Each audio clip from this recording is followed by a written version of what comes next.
ومولانا محمد وبارك وسلم وصلوا عليه۔ حضور اقدس صلی اللہ علیہ وسلم کا پاک ارشاد ہے کہ جب نماز کا وقت آتا ہے تو ایک فرشتہ اعلان کرتا ہے، ایک فرشتہ اعلان کرتا ہے۔ کیا اعلان کرتا ہے؟ کہ آدم کی اولاد اٹھو، جہنم کی اس آگ کو جس سے تم نے گناہوں کی بدولت اپنے اوپر جلانا شروع کر دیا ہے بجھاؤ۔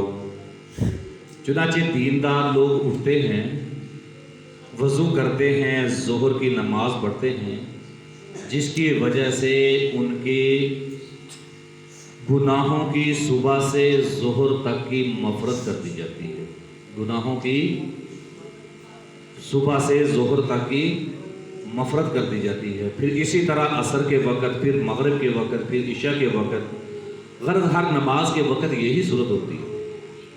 اور عشاء کے بعد لوگ سونے میں مشغول ہو جاتے ہیں، عشاء کے بعد لوگ سونے میں مشغول ہو جاتے ہیں۔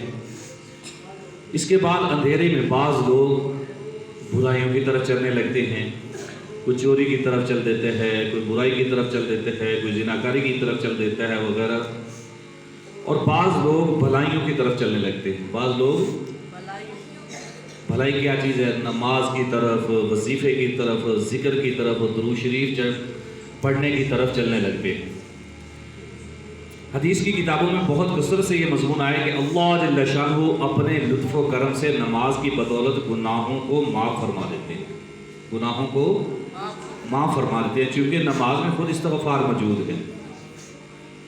سمجھ آئی نا؟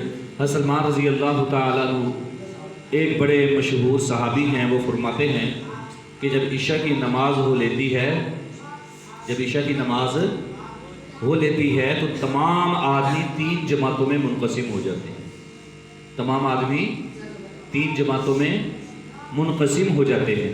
ایک وہ جماعت ہے جس کے لیے یہ رات نعمت ہے، یہ رات نعمت ہے اور کمائی ہے اور بھلائی ہے۔ یہ وہ حضرات ہیں جو رات کی فرصت کو غنیمت سمجھتے ہیں، اور جب لوگ اپنے اپنے راحت و آرام سونے میں مشغول ہو جاتے ہیں تو یہ لوگ اللہ کی عبادت میں مشغول ہو جاتے ہیں، یہ لوگ اللہ تعالیٰ کی عبادت میں مشغول ہو جاتے ہیں، نماز میں مشغول ہو جاتے ہیں، تو ان کی رات ان کے لیے اجر و ثواب بن جاتی ہے، ان کی رات ان کے لیے اجر و ثواب بن جاتی ہے۔ دوسری وہ جماعت ہے جس کے لیے رات وبال ہے، عذاب ہے۔ یہ وہ جماعت ہے جو رات کی تنہائی اور فرصت کو غنیمت سمجھتی ہے اور گناہوں میں مشغول ہو جاتی ہے، ان کی رات ان پر وبال بن جاتی ہے، ان کی رات ان پر وبال بن جاتی ہے۔ تیسری وہ جماعت ہے جو عشاء کی نماز پڑھ کر سو جاتی ہے، اس کے لیے نہ وبال ہے، نہ کمائی، نہ کچھ گیا نہ آیا۔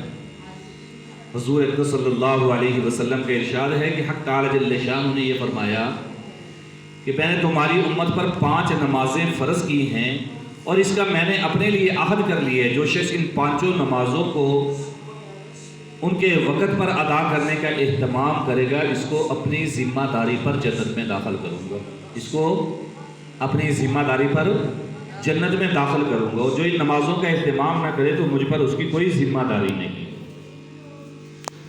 سمجھ آ رہی ہے نا جی؟ ایک دوسری حدیث میں یہ مضمون اور بھی وضاحت سے آئے کہ حق تعالی جل شانہ فرماتے ہیں کہ 5 نمازیں فرض فرمائی ہیں، جو شخص ان میں لاپرواہی سے کسی قسم کی کوتاہی نہ کرے، اچھی طرح وضو کرے، وقت پر ادا کرے، خشوع و خضوع سے پڑھے، حق تعالی جل شانہ کا عہد ہے کہ اس کو جنت میں ضرور داخل فرمائیں گے۔ جو شخص ایسا نہ کرے، اللہ تعالی جل شانہ کا کوئی عہد اس سے نہیں، چاہے اس کی مغفرت فرمائیں، چاہے عذاب دیں۔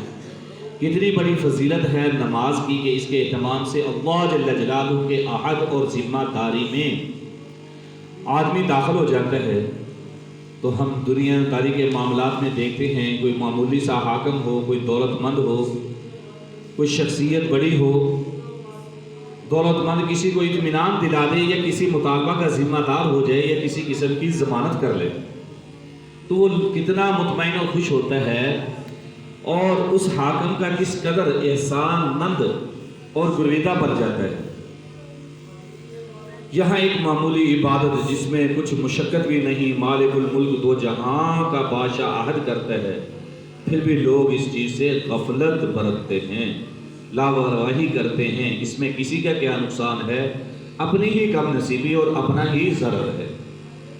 ایک اور حدیث میں ایک صحابی فرماتے ہیں کہ ہم لوگ لڑائی میں جب خیبر کو فتح کر چکے تو لوگ اپنا اپنا مال غنیمت نکالنے لگے، جس میں متفرق سامان تھا، قیدی تھے، اور خرید و فروخت شروع ہو گئی۔ ہر شخص اپنی ضروریات خریدنے لگا اور زائد چیزیں فروخت کرنے لگا۔ اتنے میں ایک صحابی حضور صلی اللہ علیہ وسلم کی خدمت میں حاضر ہوا، عرض کیا، یا رسول اللہ صلی اللہ علیہ وسلم، مجھے آج کی اس تجارت میں اس قدر نفع ہوا کہ ساری جماعت میں سے کسی کو بھی اتنا نفع نہیں مل سکا۔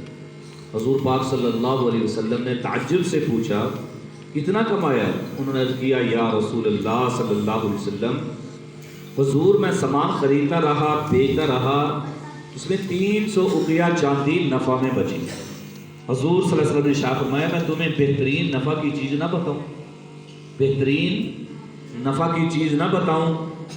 انہوں نے عرض کیا کہ حضور ضرور بتائیں۔ آپ صلی اللہ علیہ وسلم نے ارشاد فرمایا کہ فرض نماز کے بعد 2 رکعت نفل پڑھ لیا کرو۔ فرض نماز کے بعد 2 رکعت نفل نماز پڑھ لیا کرو۔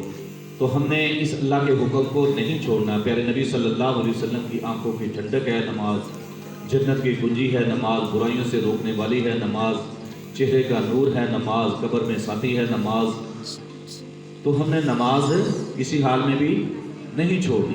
اللہ جل جلالہ اپنے بندے سے بہت زیادہ خوش ہوتے ہیں جب اپنے بندے کو سجدہ میں پڑا ہوا دیکھتے ہیں۔